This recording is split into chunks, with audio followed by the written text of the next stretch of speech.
Good afternoon. Bill is always too kind to me. I have the honor to introduce our keynote speaker for the afternoon, but I was here this morning and I just wanted to say a few things what Bill missed in the interim between the politics. I actually had a real job, not that Richard Delaney would agree, but I worked for Coastal Zone Management from 1978 until 1993 when Clinton asked me to come and head up the regional FEMA office here in New England.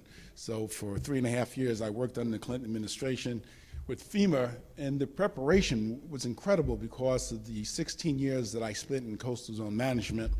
I always hearken back to that January day in 1977, 78, when I sat, I think it was out there, as a Boston police officer and watched the blizzard of 78 roll in. And I was with Station 11 out of Fields Corner, and I said, well, you know, like most officers, big storm, did my duty, sat out on the coast, and and rode home, only to have to walk back to Fields Corner to work for the next 10 days for a blizzard that was in 5 feet of snow, and told me something about the environment. Don't take it for granted. Of course, after the blizzard, I quickly left police service and went into something I thought would be easier. Only because they said, you know, working for the state, you wouldn't work so hard. Well, they never worked for Coastal Zone Management because in 1978, it was a group of very, I think, young and energetic and committed young men and women who wanted to see change in our environment. And I think that was a period of time when change was really important and progress was important and the environment was an issue. In the 1976, they passed the Coastal Zone Management Act. And this state, Massachusetts Act, was a leader. Massachusetts worked with 5 other states, I think 6 other states, to get them certified as certified coastal zone management states. But our leadership came out of California, who was doing it decades. The Coastal Commission of California was setting the trend about what the rest of the world should be doing. I was lucky because I got to read their stuff because I was an EPA fellow back at the School of Design. So in '72, I'm saying, oh, there are people doing something, but not here at home. So when I came back to CZM, it was a blessing, and to a large extent, it prepared me for what the next 35, 40 years have been, which is a challenge. The challenge is looking at change that's happening every day that we seem not to understand. We don't get it.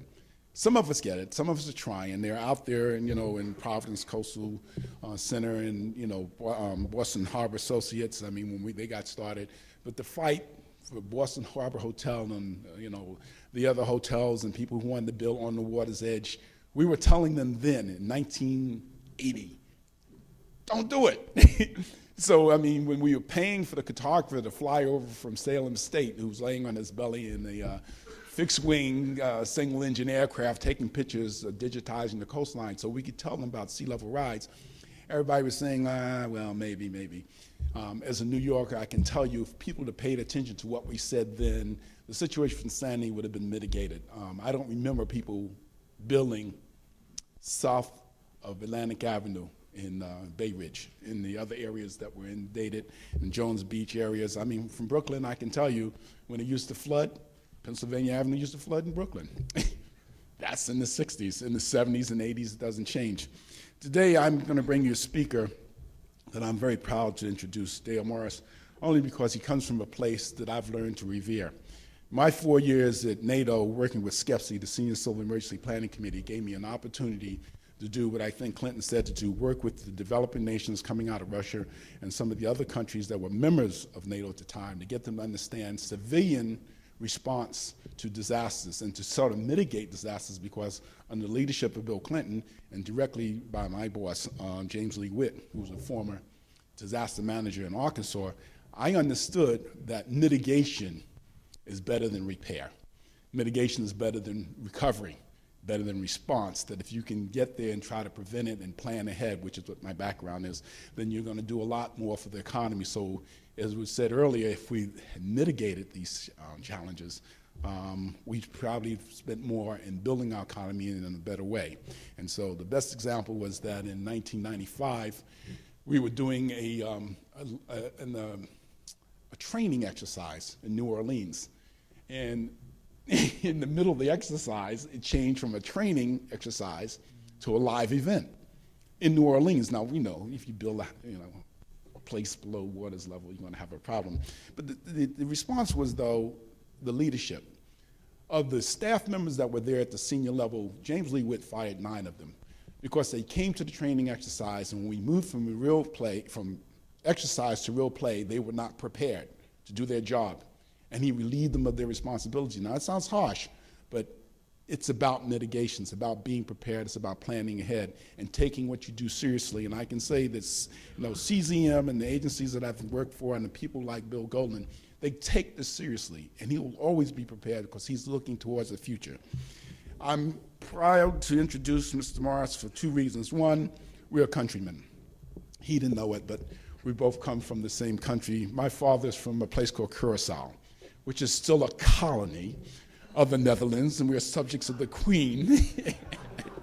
I'm good with it because the whole time I was in Brussels for the 4.5 years there, I spent all my time in Rotterdam and, in Amsterdam and the North Sea Jazz Festival in Den Haag.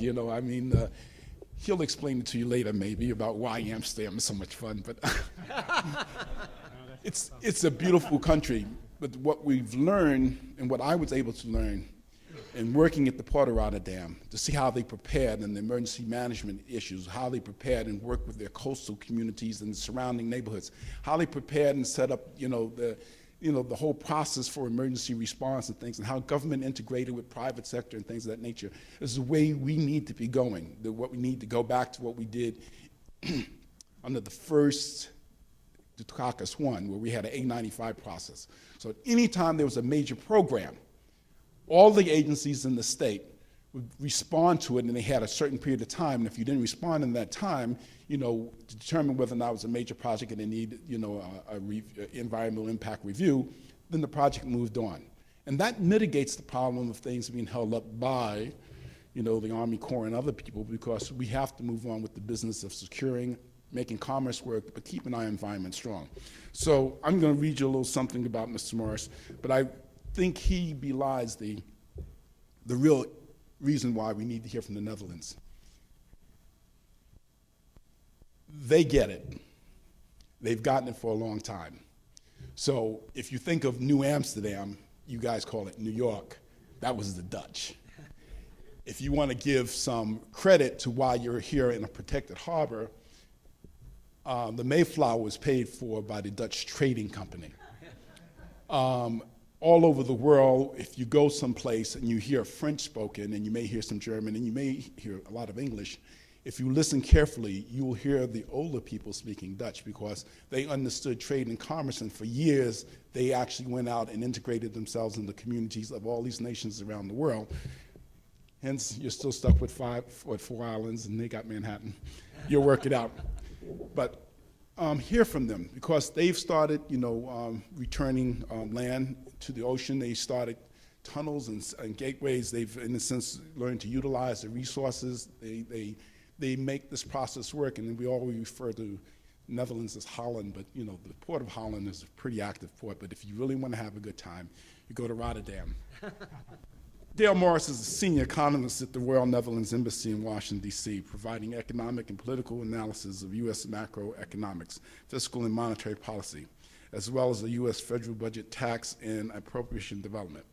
Morris directed the Dutch government's water management network in Louisiana, Florida, and California, where the focus is on the broad array of sustainability topics: flood protection, flood risk mitigation, coastal restoration, water supply conveyance, ecosystems, resiliency, climate change, adaptation, and landscape design for risk reduction.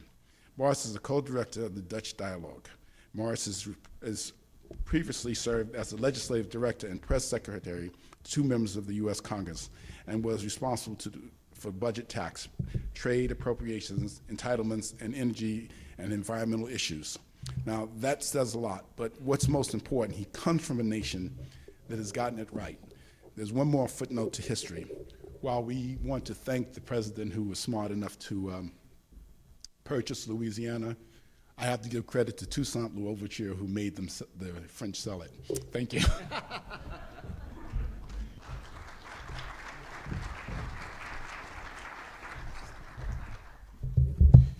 Thank you, Louis, and thank you, Bill. And thank you all for agreeing to listen to me for a few minutes here after lunch. I hope I can keep you awake. The two worst speaking roles are right after lunch and right before the event ends, so I got this one. I'm going to try to keep you awake. One thing I wanted to do, there's a quote in the program today, it's from JFK, it says, "Change is the law of life," and this represents, I think, a lot what the Dutch have done over the years. 800 years of living with water, 800 years of trying to live in a dangerous landscape. And other people will say in a few minutes, 800 years of mistakes, and the Dutch will acknowledge that too. They have learned how to live the way they do in this dangerous environment because they've made mistakes and then moved on. And I'll talk about some of that. Garrett Graves is a friend, and interesting little tidbit about Garrett. Garrett had worked on the Hill for a number of years, and in late 2007, Garrett made a decision that he was going to go to Washington State to become an outfitter with his wife and go up and down the rivers and hike and kayak and raft. And Bobby Jindal called him. And you can see what Garrett's done. Garrett has transformed a very inefficient state bureaucracy in Louisiana that is now on the cutting edge of making that place safe and showing a lot of the country what to do. And we all have a higher calling, and Garrett is a good example of how one person can make a difference. And so if all of us try to make such a difference, we'll have a big impact on this very important topic. And I'm an economist, and see, what we all know, there is no such thing as a free lunch. With hazard mitigation, risk reduction, you pay now or you pay later. And we all know that it's cheaper to pay in advance. Insurance is cheaper than reparations afterwards. So keep that in mind as we go forward. What I want to do today, if I have time, I have my watch in front of me so I don't talk too long. I want to talk about the Netherlands, its geography, how it's adapted, where it's going in the future, and how that relates to its past practices. Multifunctional infrastructure, we've heard about that. I'm going to show you some examples and some PPPs, public-private partnerships, on how that's working in the Netherlands. Resources are restricted or resources are hard to come by in the Netherlands too, so you need to find ways to develop infrastructure where the private sector can pitch in and they derive benefit from it. The economic model works. I'm going to show you some of that. The joke here is, how can we help the Dutch not move to Germany because they don't want to. Al Gore, in his film about a decade ago, said that they would, and they're here to tell you they're not. And if I have time, I'll show you some of the projects, collaborations we have gone on in the U.S. And the gentleman from BCDC showed a little project we have. We have a number of these projects elsewhere. So first thing we need to talk about, so the Netherlands, where it is, there it is, up on the terminus of the northwestern European plain. Americans are great at geography, except when you get sort of 2 streets away from where they live. So the Netherlands, the Dutch are not Danish. The capital of the Netherlands is not Copenhagen. All those things. The capital is Amsterdam, and the seat of government's in The Hague, and Rotterdam is the most important economic asset in the country, the Port of Rotterdam. So it's right there. Just sort of start there. It's a delta landscape, penetrated by rivers, subject to both coastal as well as riverine flooding. The cross-section you see there on the left diagram shows a strong coastal dune, which is integral to the Dutch flood protection system, and behind it is a subsiding peat-dominated landscape. Areas in the peat areas are anywhere between 8 feet to 21 feet below sea level, so it's pretty risky. Fills up like a bathtub. I'm going to show you that. What you see on the right-hand side is a picture of the Netherlands, what it would look like without flood protection. So there you have it. A lot of rivers in the Netherlands. 60% of the land is at or below sea level. That means if you would do nothing,